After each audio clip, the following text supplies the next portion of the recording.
Hello, everyone, and welcome back to the Music Mindset Podcast. I'm your host, Carmen Morin, and this is episode 3. So I'm so happy to have you here. I have been so thrilled to be receiving so many messages from students and families, and just to know that we have this conversation rolling about growth, about the learning process, and just the mindset of mastery and high performance in whatever field you may to apply these musicians' concepts to. So if you're joining me today, I would love for you to hit subscribe on whatever podcast platform you listen on so that we can stay connected, so I can reach you with any bonus content. And you can always reach me and find all of my show notes and transcripts anytime you need them at carmenmorin.com. That's morin.com/podcast. So on our first 2 episodes, we started by diving deep into the learning process, exploring our own limiting beliefs and building an awareness around what we might experience when we are building a new skill and stretching ourselves outside of our comfort zone. So these topics on mindset and how we can use these tools to stretch our capacity for learning and reaching our full potential will be at the core of all of our episodes and the guests that we end up having on this podcast. And we will also incorporate things at a more practical level for those studying musical instruments as well. Now, we have had an influx of new students and families beginning lessons at our school, Morin Music, in these past few weeks and months, and it has been just a reminder of common pitfalls and mistakes that I often see people making when they begin music lessons. And I see these pitfalls made by people who are very smart and very intelligent themselves, which is why I know it's so important to communicate them clearly as much as possible. Now, I have always believed in the importance of starting off strong, which is why today I'm sharing the 5 most common mistakes that I see smart people make when they begin music lessons. So if you are a student yourself, or if you are a parent of a student, thinking of these when you get started can really set you up for long-term success. And if you are a music teacher listening to this, I can promise you from my experience, it is so worth spending a big chunk of your time in your first lesson, or even your entire first lesson if you need to, if you're starting with a new family, to make sure that all of these points have been discussed. So I will list my 5 points here, but don't feel like you have to memorize them all. I have made a checklist that you can use for reference, as well as guidance to make sure that you've really added a fix to any of these common mistakes. And all of these can be found on my website. The free download is at carmenmorin.com/episode 3. So the word episode and then the number 3, all found on my website for you. So let's get started. So the number 1 mistake that I see smart people make when starting music lessons is, drumroll please, number 1 is not investing in an instrument or a proper instrument. So as a musician and a teacher, I know this seems like such a basic point, but we actually get this question a lot at our school, and I include this point on my list because, first of all, no question is a silly question, and as a professional musician and as a music teacher, we can take for granted things that are so common knowledge for us won't necessarily be for someone who is starting out. So it's important to have this discussion. For example, if I were learning a sport like fencing or ringette or something that I have no experience with or knowledge at all, I'm sure I would be asking questions that to them would be common knowledge, and I would appreciate if I could have further understanding for why an answer may be. So I understand why people really ask and maybe even sometimes hesitate to invest in an instrument, even when they're willing to invest the time and resources into instrumental lessons. And I get it, I'm a pianist, so pianos, my instrument, they're huge. They are a big investment often. They are a commitment of not just the cost, but the space in your home to put that instrument. So we have families that will say they want to try lessons first and see how lessons go, and then they will decide if they want to invest in an instrument from there. So first of all, on this note, if you haven't listened to episode 2 of this podcast, please do, because there's a reference in of just kind of starting to see how things go and then getting committed later. But for this episode, the question is, do you really need an instrument to begin your instrumental lessons? And I can tell you in one word, the answer is yes. But I do want to explain in more than one word the reason why to help you to better understand. So first of all, consistency is most important when it comes to not just enjoyment in music lessons, but also motivation and reaching full potential. That daily consistency, as opposed to the amount of time you spend, it's most important that you spend time each day. So learning an instrument is so much like learning a language. You need that repetition and consistency, and it has to be something that you are really doing each day to see that gradual improvement. So imagine learning to speak a second language like French, but you only have the opportunity to speak it once a week when you see your French teacher.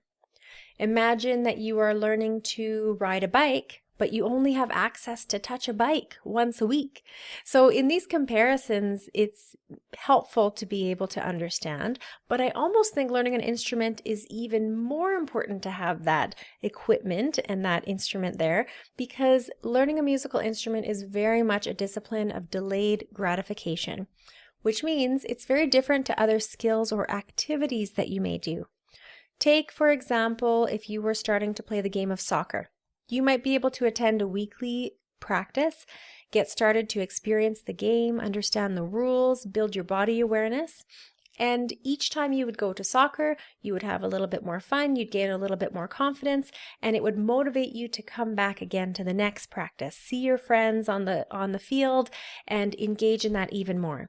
Learning a musical instrument, however, you need to first build the skill to be able to experience it and have that gratification, which means you need to invest that daily consistent work for the gradual improvement, so that when you can finally play a piece for your friends or your family, that's when you can really see and feel how you can engage in it.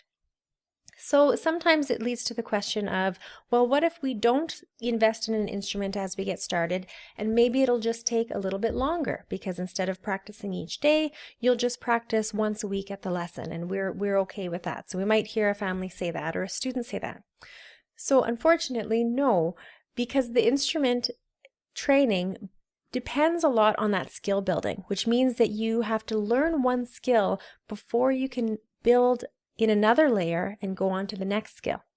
So let's think of a weekly lesson format, and weekly formal lessons are the tried and true format that work consistently well across all styles of learning and ages and levels of development. So let's take the format of a weekly lesson.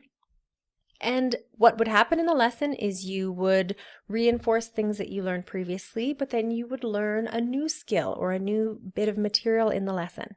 Then you would have the week to work consistently at refining and becoming confident in that new skill that you learned in the lesson, so that when you came back to the following lesson, from there you would build on top of that, and you would keep stacking on the layers, stacking on the skills, until you have this cumulative result that's growing over the weeks and over the years gradually.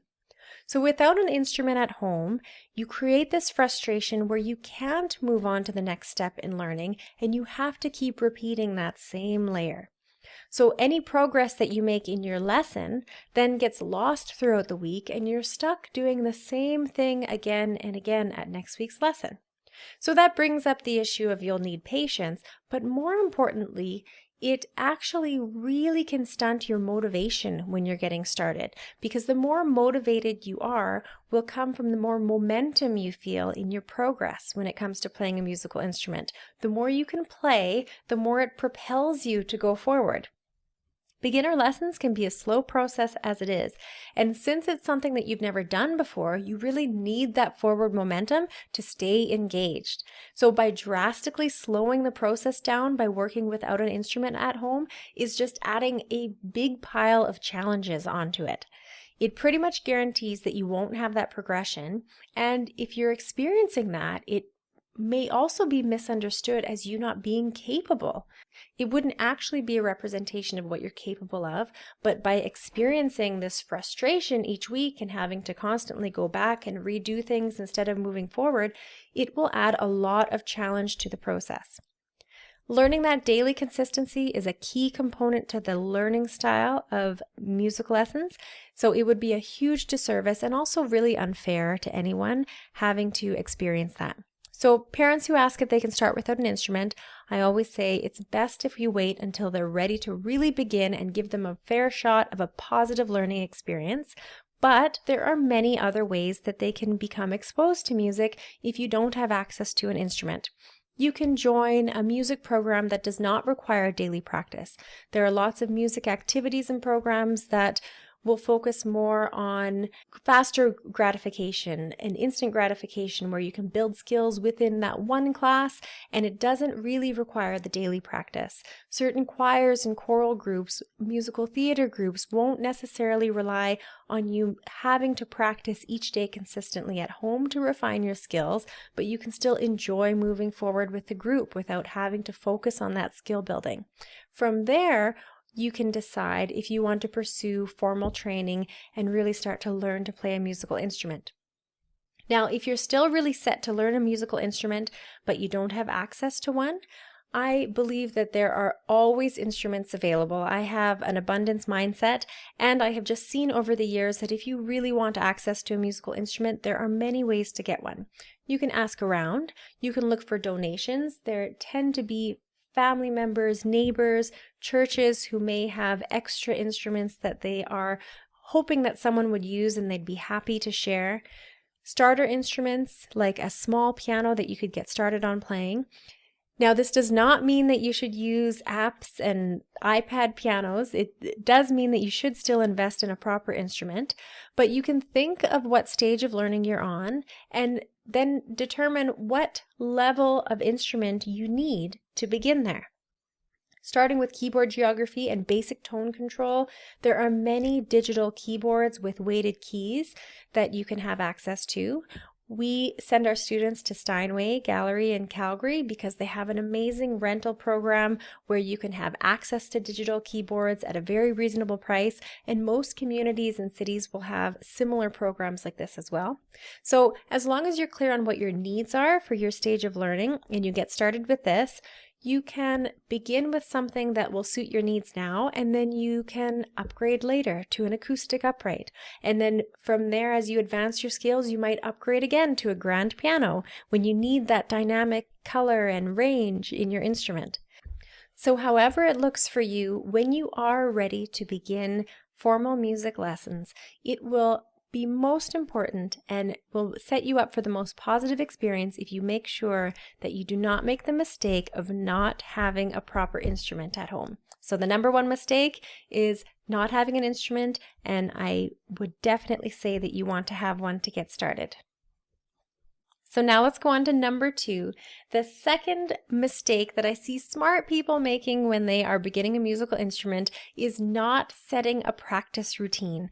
So I see this very often. People will be very keen to start. They've done research on the benefits of music lessons. They've determined their why. They have a beautiful instrument. They've sought out a highly qualified and educated teacher, and they are all set. Now, the mistake they make, though, is so simple, and it is so simple that it is without a doubt the most overlooked point that I cannot drill home enough. And this mistake is they do not set their daily practice routine of when they will sit with their instrument each day and practice each day.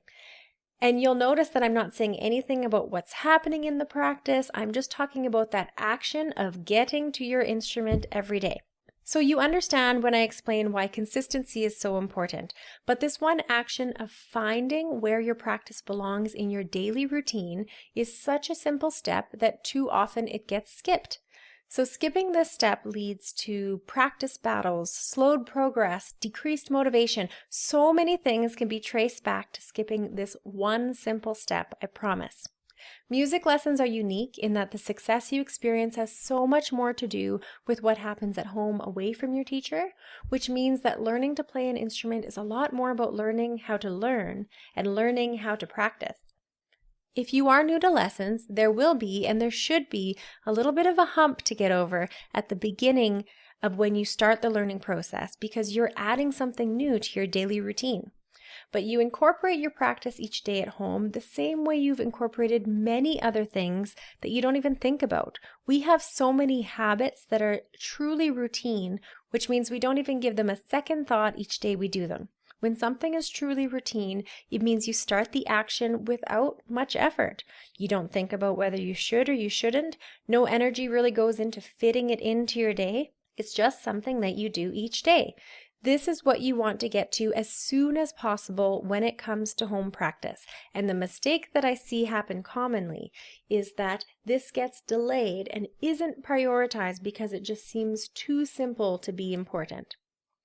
So what often happens is that people begin their lessons and they do commit to practicing daily because they understand why it's so important, but they skip this one step of finding where it belongs in your daily routine. So what happens is some days you practice and some days you don't. Some days you can fit it in before bed and other days you find time before breakfast.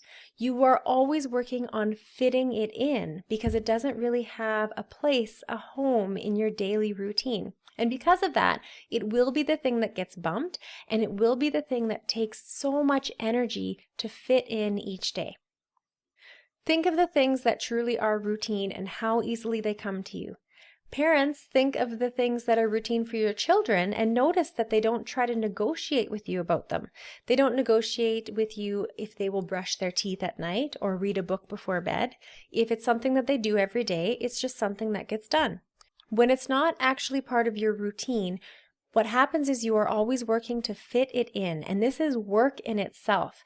You're not only creating extra work and stress for yourself each day, having to find out where you'll fit it in, but you're also setting yourself up for it to get bumped and for you to feel overwhelmed and behind when the week inevitably flies by.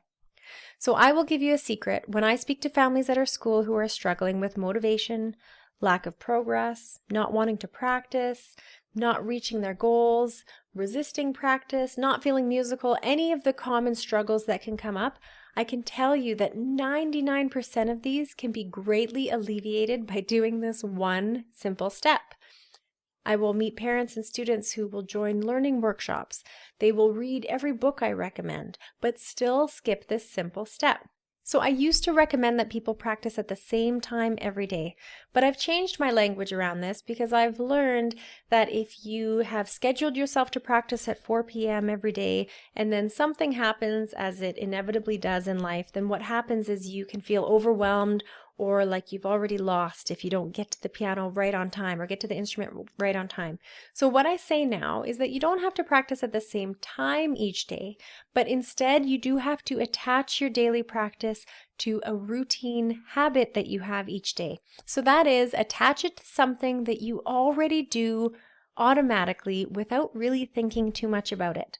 So for example, every morning I know I will have a coffee. If there's one thing I won't miss my morning coffee. So if I know that I'm going to have coffee in the morning, I attach my practice to being right after my coffee each morning. For my children, they come home from school each day so hungry and they go straight to have an after-school snack. And every day they have an after-school snack without us talking about it, thinking it, planning it. So when they come in the door and they have their after-school snack, I attach their practice to that bit of their routine, which is their after-school snack. Attach it to something that you are already doing on autopilot. And once you sit down, the practice isn't on autopilot. It's the action of getting to your instrument and taking that step each day. And that's really what's going to set you up to be ahead. So whatever it may be, attach it to something that has become routine in your daily life and watch how easily things fall into place from there. Mistake number 3. Not knowing your why when you get started. So I know that people talk lots about discovering your why these days, and honestly, I'm quite glad that they do. As I spoke about in a previous episode, finding this clarity seems to be especially important when it comes to learning a musical instrument. No matter what your intentions were for the reason you decided to begin lessons and begin learning, you are going to experience many other feelings and many other things throughout the process. It is so important to have this clarity as your guiding star as you embark on the process so that you are prepared and aware of what the learning process will be like, and you can really anchor in why you pursued this in the first place. So I find this exercise and this point so important that I started with this in episode 1 of this podcast. In the clarity episode, in episode 1, which I'll link to in my show notes, I walk through an exercise that not only helps you to pinpoint why you want a musical education, but it helps you to connect the dots between the benefit you're pursuing and compare it to where you currently are in the learning process and what you may be experiencing. This episode is complete with its own worksheet, and I've seen parents and students use this worksheet and reference it 5 years later when they're later in the process of their learning. It is worth the time to do on the front end so that when you get started and you have that awareness around the growth and learning process, which will be so integral to your success as you move forward. Mistake number 4 that I see smart people having when they start their music lessons is having unrealistic expectations or timelines on the process. So I'll tell you a story. Last year, we expanded our studio location and we had an influx of new families starting beginner lessons again. And this was a good reminder for me because we were about 5 years old with our first location. And so most of our students and their families and their parents were really in a routine. They had the ball rolling in their lessons. They knew how to practice. They knew what to expect.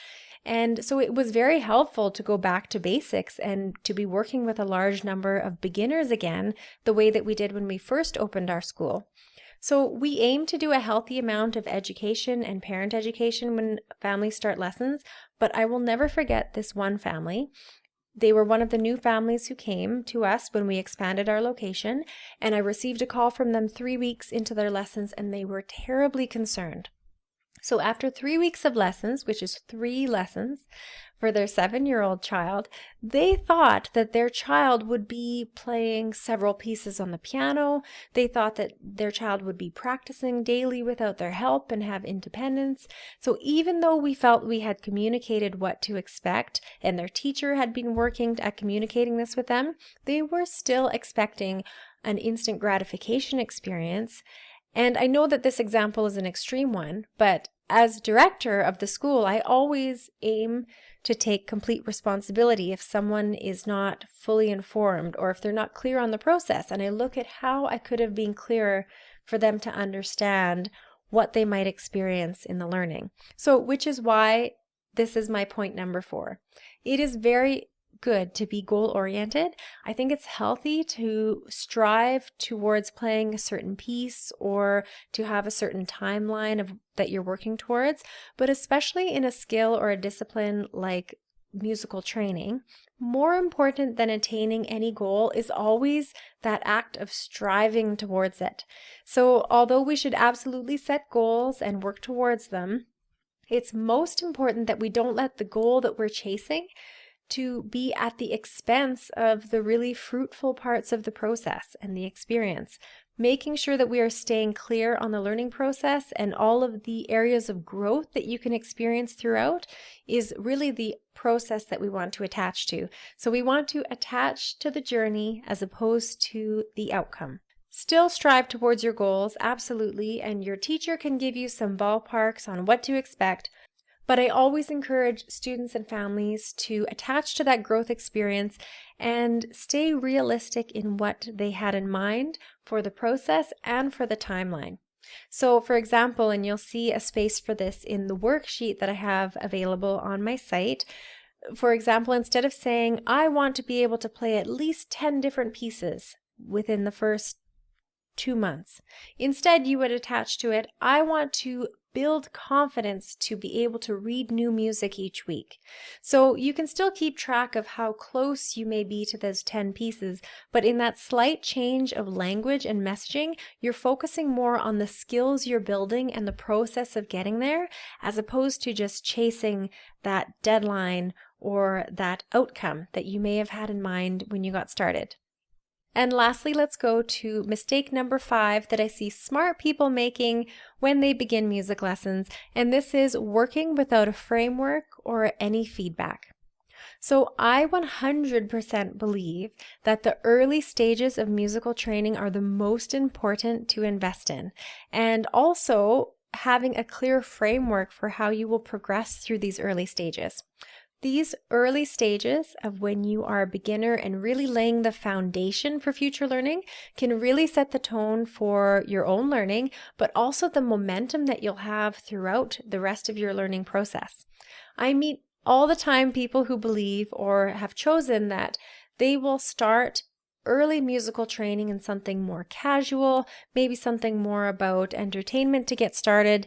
And then when students advance, they plan to find a more qualified teacher and to look for more feedback in a formal program.